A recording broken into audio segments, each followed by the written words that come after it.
The stone beneath my feet is colder than memory, yet I return here whenever the weight becomes unbearable. The balcony overlooks a sleeping world, roofs dim under starlight, guards distant and unnecessary now. My crown rests nowhere near me. I learned long ago that metal offers no protection against remembering. I cradle a cup of tea, untouched, steam long gone, because some habits linger even after purpose fades. Silence presses in, not empty, but crowded. It speaks of choices made without witnesses, of nights where no command could undo what dawn revealed. I breathe slowly, as if pacing myself through my own past, aware that memory carries more weight than armor ever did. When people speak of my reign, they list battles, treaties, borders redrawn. I remember none of those first. I remember faces. A boy who smiled before marching. A servant who never returned from a corridor meant to be safe. A soldier who whispered an apology for surviving when others did not. Victories blur together. Loss does not. I have learned this is not weakness. It is consequence. The faces return uninvited, sharper than any triumph. They remind me that success is loud only to those who did not pay for it. I lower my gaze, knowing that remembering them is the last duty I owe. My father never raised his voice. He never needed to. "Stand straighter," King Draven once said, adjusting my posture with a gloved hand. A ruler who slouches invites doubt. "I'm not ruling yet," I replied. "You are always ruling," he said, already turning away. That was his affection, preparation disguised as discipline. At meals, he spoke of supply lines instead of stories, of patience instead of pride. "You do not win by wanting," he told me once. "You win by lasting longer than the problem." He believed love was proven by readiness. I did not understand then. I understand too well now. My mother's strength lived in restraint. "Must we decide today?" Queen Seren asked during one council evening, her voice calm enough to make silence obey her. "We must," my father replied. "Then decide carefully," she said. "Some victories cannot be returned." She never argued loudly. She redirected. When my father spoke of necessity, she spoke of cost. Not to stop him, only to slow him. Later, alone, she placed a hand on my shoulder. "Power," she told me, "is knowing what you can do and choosing what you will not." I carried those words longer than any blade. Finn refused to be shaped quietly. "If they want statues," he whispered to me once during a formal gathering, "they should stop feeding us." I struggled not to smile. "Careful," I muttered. "Careful is your job," he said, grinning. He laughed at rules without breaking them, joked during lessons meant to harden us. His humor hid fear, not cowardice, but awareness.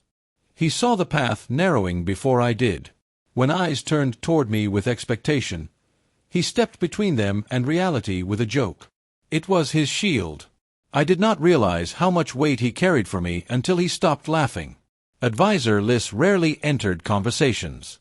He ended them. His silence was not absence, it was evaluation. "Say what matters," he once told me after I stumbled through a question. "What matters to whom?" I asked.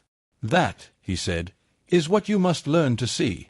He stood behind my father during councils, beside my mother in quiet halls, never aligning fully with either. When he spoke, the room adjusted. Not because he commanded, but because he had waited long enough to be right. Kieran taught me more than all of them, and he never lectured once. When lessons ran long, he left bread near my seat without comment.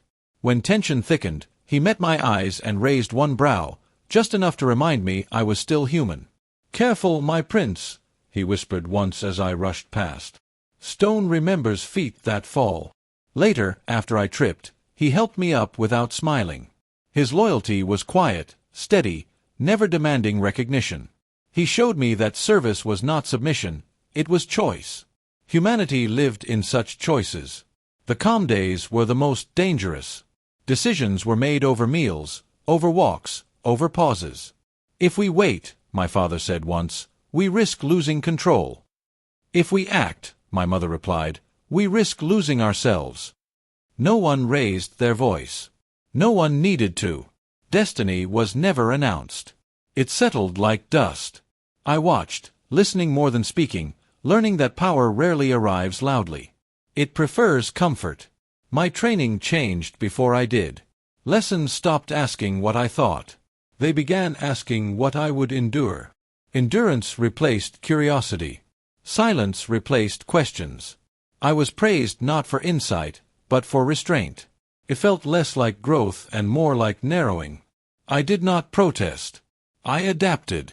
That was the first skill they truly taught me. Whispers moved through halls like drafts. External interests. Observers. Balance. No one said her name. They did not need to. The presence was felt, not seen, like gravity pulling without announcement. I sensed it then, though I could not explain how. Something beyond us was watching not our strength, but our limits. My parents stopped debating my future aloud. Finn stopped joking about it. Liz watched more closely. Silence agreed where words would have failed. My path hardened without ceremony. I felt it closing around me, not cruelly, efficiently. I once believed my story began when I first held a blade. I was wrong. It began when others decided I would need one. Standing here now, tea cold, stars unchanged, I understand this truth without anger. I was never chosen. I was prepared. And preparation, I have learned, is the quietest form of decision. The crisis arrived without noise. No alarms. No shouting. I remember standing in the council hall, banners unmoving, messengers already gone.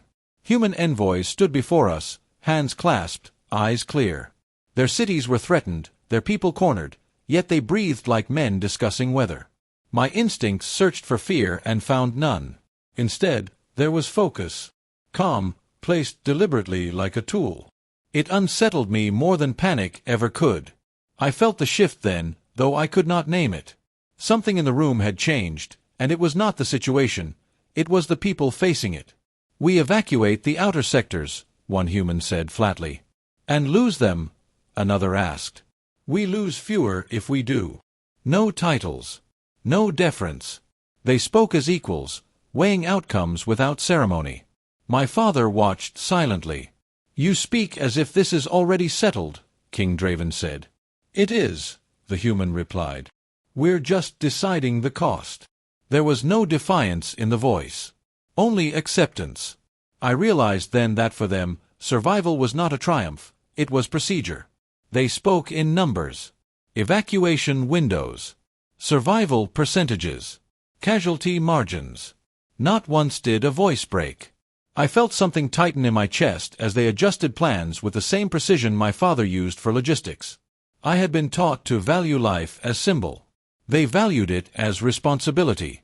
Loss was assumed, accounted for, and carried without display. Watching them, I understood that endurance required a colder arithmetic than courage ever did. 3 hours, a human muttered. "Plenty," another said. A third smiled faintly. "Long enough for coffee." Quiet laughter followed, soft, brief, gone. No speeches. No salutes. Bravery passed between them like habit. I realized they were not waiting for approval. They had already accepted the outcome. Whatever came next, they would meet it standing. King Draven finally spoke. "This course will stabilize the region," he said. "The loss is unfortunate. Necessary," Advisor Liss added. I watched my father's jaw tighten. "Cruelty implies intent," my father continued. "This is preservation." He met my eyes, not asking agreement, expecting understanding. I nodded because that was what I had been trained to do. Inside, something recoiled. Queen Seren broke the silence gently. "And when this is done," she asked, "what remains of those who live?" No accusation. Just a question placed carefully between us. "We'll still be alive," a human replied. She inclined her head. "Sometimes that is not the same thing." No one answered her. The decision moved forward anyway. I learned that day how easily questions could be acknowledged and ignored at the same time. Advisor Liss stepped closer to the table. "We must choose the outcome we can endure," he said. "Innocence does not survive crises, only records do." He looked at me then. "Remember that." I did. Too well. His words stripped the moment of comfort, leaving only function. This was not evil. It was efficiency. And that frightened me more. Finn's voice cut through the stillness. "This isn't order," he said quietly. "It's surrender dressed as control." My father did not glare. My mother did not respond. "It keeps people alive," Liz replied. "For now," Finn said. "And after?" No one answered. Finn looked at me, searching. I had nothing to give him. The space between us widened without a word spoken. Aid was granted. Resources moved.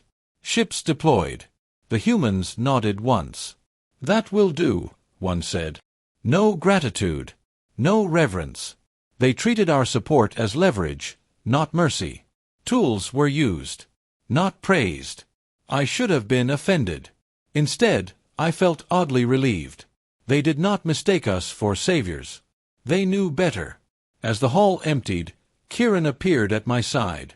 "Stay behind the line today," he murmured. "I'm not in danger," I said. He shook his head slightly. "Not the kind that bleeds." His concern was not for himself. Never was. I watched him walk away, shoulders squared, and wondered how many such quiet guardians humanity had produced without ceremony. I had been taught to ask, "Will we win?" The humans asked something else entirely. Who survives? Victory meant nothing to them if it did not last. They planned not for glory, but for continuation. I felt admiration stir, and something darker beside it. Because I understood then why their calm was so complete. Hope was optional. Survival was not. Later, as reports filtered in, the air itself felt heavier. References surfaced, external observers, shifting interest. No name spoken. None needed. The presence that had lingered at the edge of thought now pressed closer. Not judging. Measuring. The alien queen was no longer rumor. She was attention. And attention, I learned, carries expectation. Standing alone after the council, I felt it fully. Not eyes, exactly, but evaluation. Not of our strength. Of our resolve. I was not seen as a prince in that moment. I was assessed as something else. Something shaped by human calm under pressure, by their willingness to endure what others could not. I did not feel fear. I felt inevitability. And somewhere beyond the sky, something learned what humanity was willing to become, and decided it mattered. The emergencies stopped arriving like storms and began arriving like seasons. Predictable. Relentless. Each one asked less of hope and more of endurance. I watched councils shorten, pauses disappear.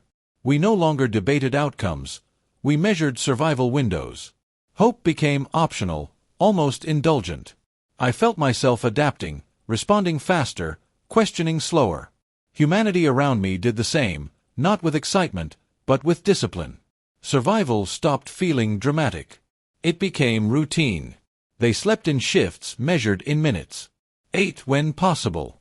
Stood when sitting would have slowed response. "We can rest later," one human said, tightening a strap. "Later is alive," another replied. No complaints followed. Comfort was currency, and they spent it freely for time. Watching them, I realized endurance was not a virtue to them. It was a method. I remembered stories of bold charges, decisive strikes. Here, restraint ruled. Orders delayed action. Action delayed loss. Heroism was discussed the way one discusses art, admired, unnecessary. I felt unease settle in me, not because they lacked courage, but because they chose not to display it. Survival had taught them subtlety. "If we advance, we lose 3 sectors," a human officer said. "If we hold, we lose 5, another replied. "What do we keep?" my father asked. "Time," came the answer. No one argued. Numbers replaced emotion. I listened, realizing that victory was no longer a destination. It was avoidance. Finn cornered me between councils. "They're changing you," he said quietly. "I'm adapting," I answered. "To what?" I had no reply. His usual humor was gone, replaced by something heavier. When he looked at me now, he searched for a brother and found something forming instead. That hurt more than his anger would have. My mother stood beside me during briefings, hands folded. "You haven't spoken," I said once. "I am listening," Queen Seren replied. "To what?" "To what this costs you." She did not stop the decisions. She bore witness to them. Her silence carried grief, not consent, and I felt it pressing against my resolve. King Draven stared longer at projections now.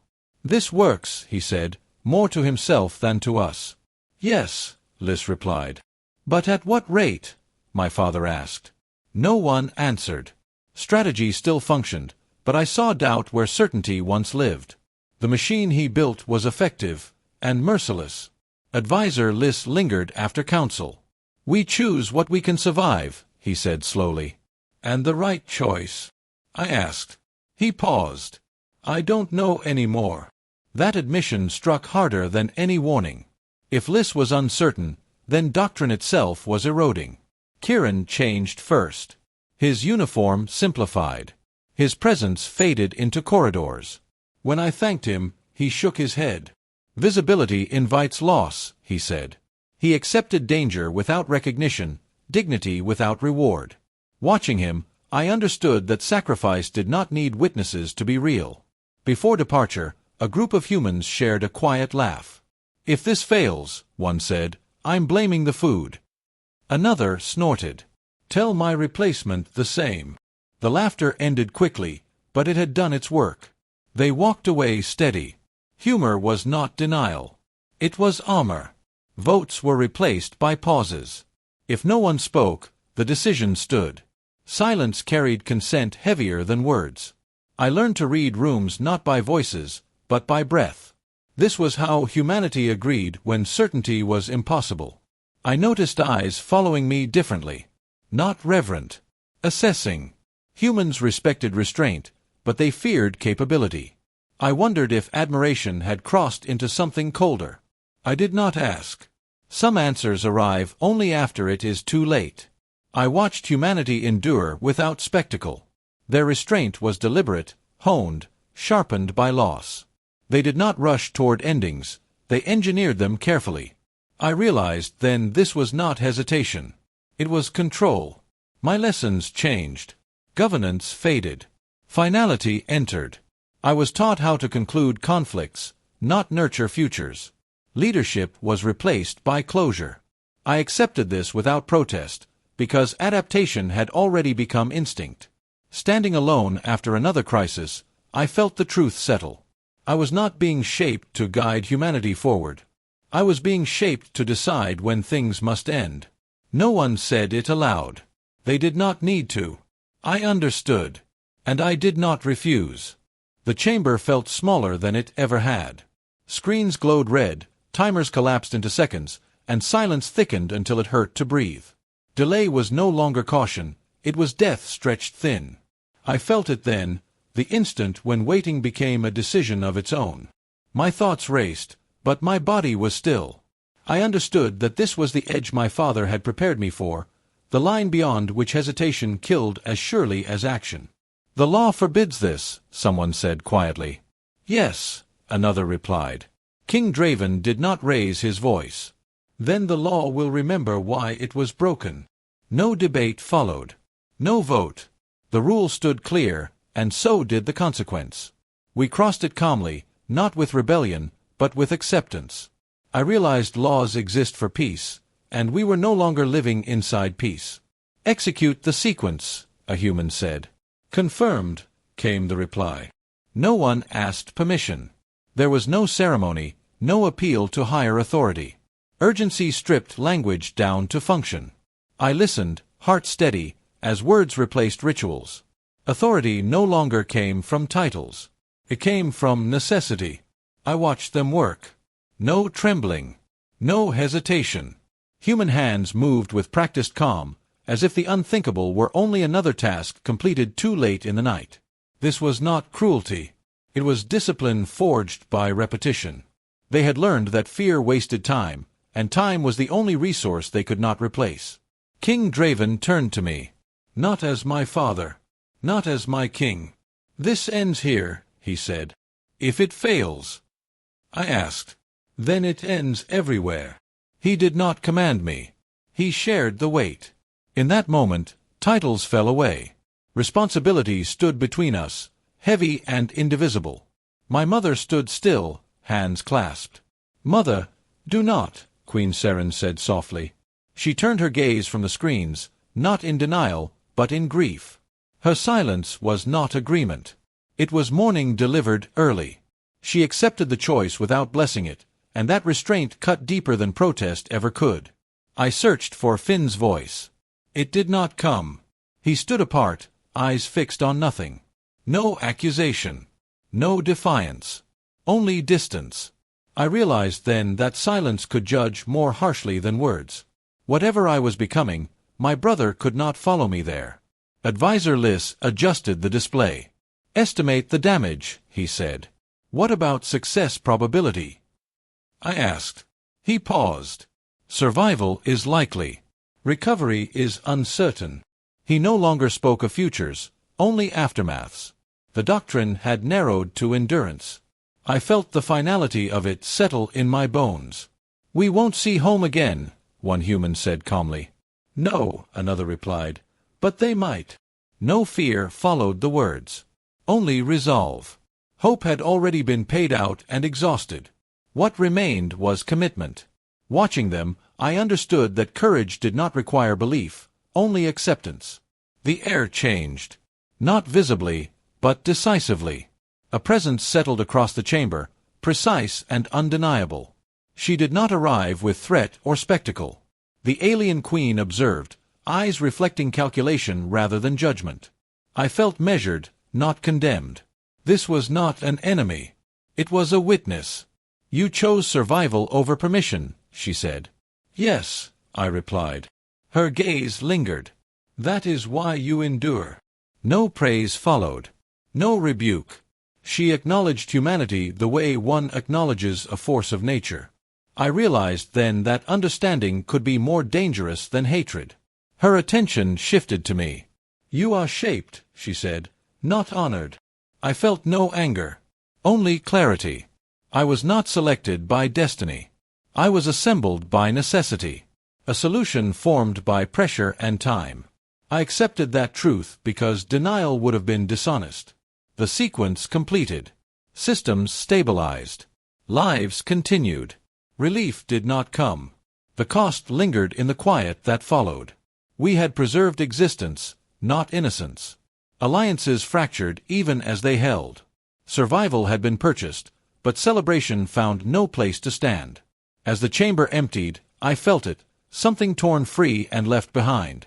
Not courage. Not resolve. Something simpler. Lighter. I did not name it. Names imply return. This loss did not intend to come back. I watched humanity stand amid ruin, steady and unbroken. Awe replaced pride. Fear replaced doubt.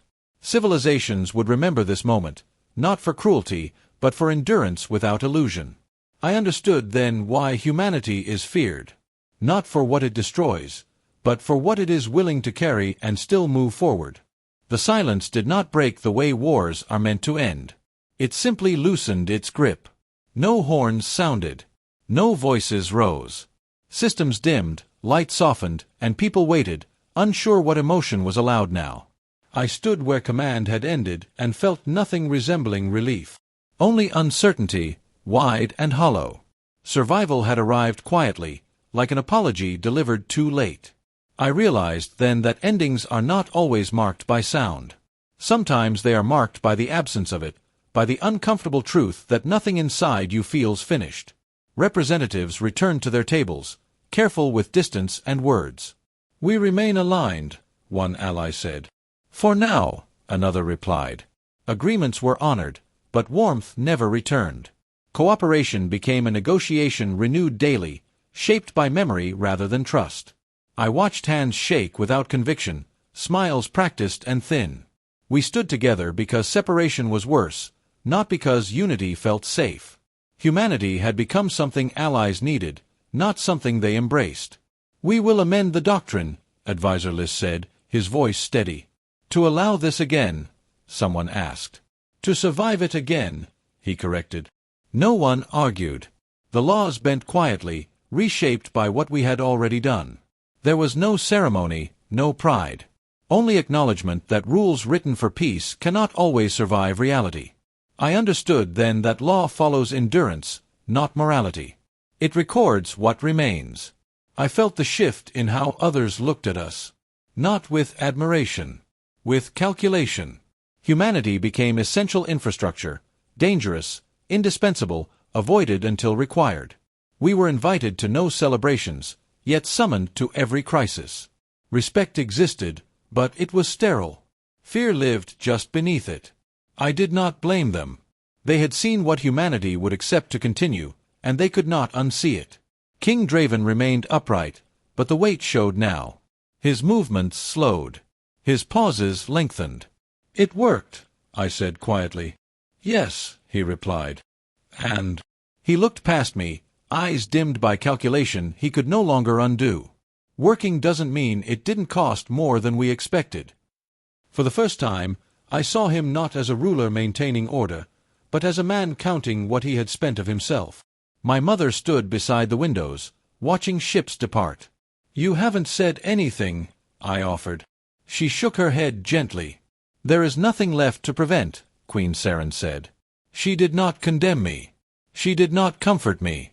Her silence carried grief more complete than accusation. I realized then that forgiveness, when offered too early, can feel like denial. She refused to deny what had been lost. I found Finn near the hangars. "It's over," I said. He nodded once. "We survived," I added. "Yes," he replied, already turning away. I reached out, then stopped. The distance between us was not anger. It was recognition.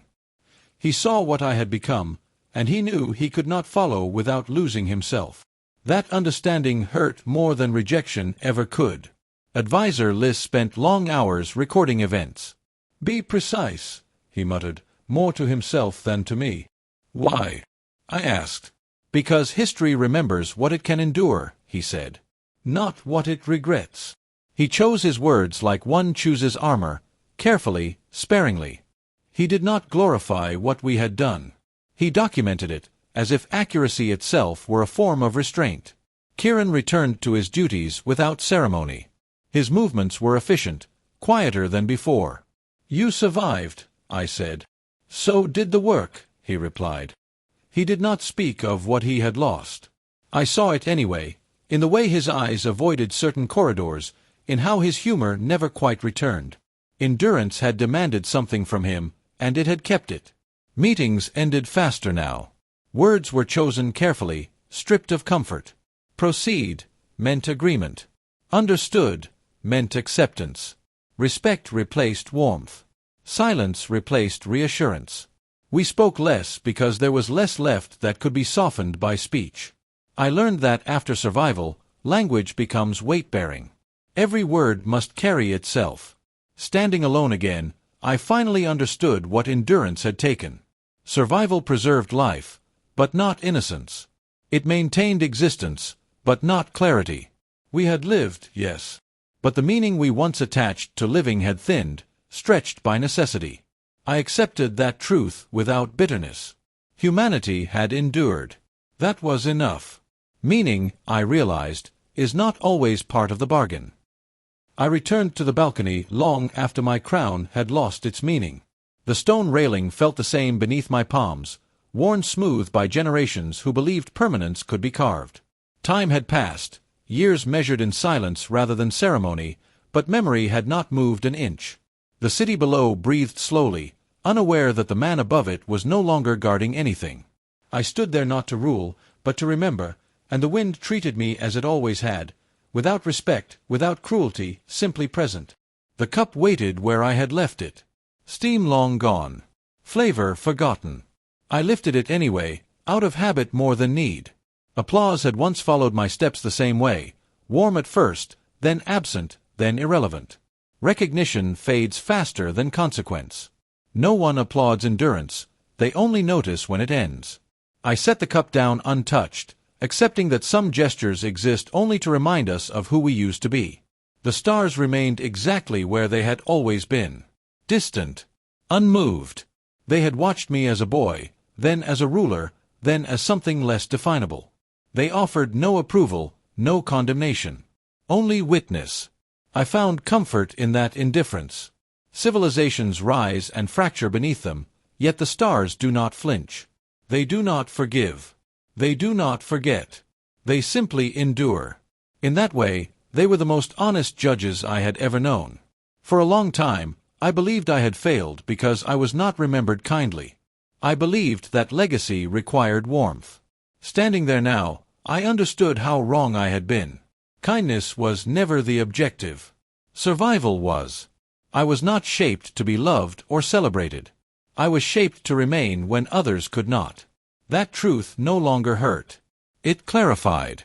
Some tools are not meant to be admired, only relied upon when everything else breaks. They never feared our weapons. They feared what we would do without them. Humanity endured where others collapsed, adapted where others demanded purity, continued where others required permission. Strength is visible. Endurance is quiet, unsettling, difficult to predict. Watching humanity survive without illusion taught others something they could not unlearn. It was not our power that unsettled them. It was our willingness to keep going without needing to believe it would end well. Prince Athel. The voice carried no awe, no apology. There's movement, Advisor Liss continued, standing a respectful distance away. From where? I asked. Beyond the usual watchers, he said carefully. I nodded once. They're asking for our involvement, he added. Not requesting. Not pleading.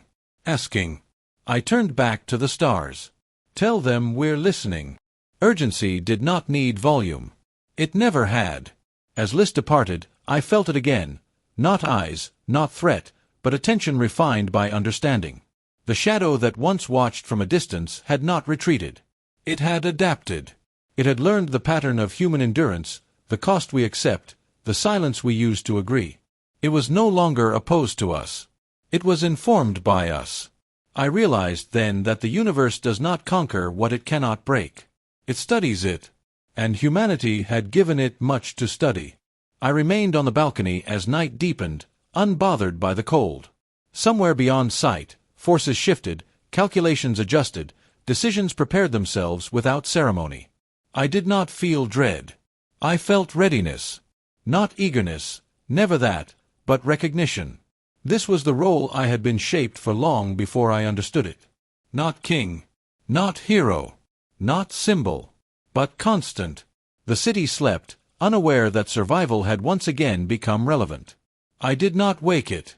I had learned that endurance does not announce itself. It waits. And when called upon, it answers, not with pride, not with hope, but with the quiet certainty that humanity has always relied on. I took one last look at the stars, then turned away from the railing. Memory remained behind me, heavy but honest. Whatever came next would not ask for permission. It never had.